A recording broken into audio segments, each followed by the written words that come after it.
Hello. तर आज आपण पाहणार आहोत वर्षभर टिकणारं लाल मिरचीचं तिखट कसं बनवायचं. यासाठी आपण 3 प्रकारच्या मिरच्या घेतल्या आहेत. गावरान मिरची तिखटपणासाठी, बेडगी मिरची तिखटपणा आणि कलरसाठी, काश्मीरी मिरची कलरसाठी. मी इथे बाजारातून मिरच्या आणून त्यांचे देठ काढून त्या 2 ते 3 दिवस कडक उन्हात सुकवून घेतल्या.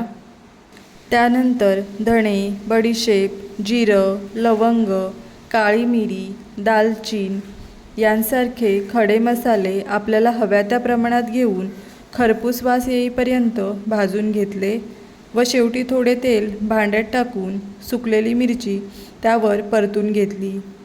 तेल टाकल्यामुळे मिरची जळत नाही व तिच्या वासाचा आपल्याला त्रास होत नाही.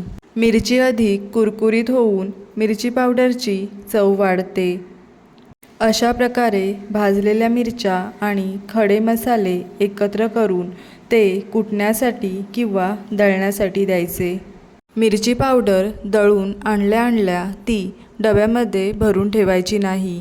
ती गरम असते, त्यामुळे डब्याला मॉइश्चर पकडून पावडर खराब होण्याची शक्यता असते. ती थंड झाल्यावर हवाबंद डब्यात साठवून ठेवावी, त्यामुळे तिचा कलर वर्षभर टिकतो. तर अशा प्रकारे ही सोपी पद्धत वापरून आपण लाल तिखट तयार करू शकतो.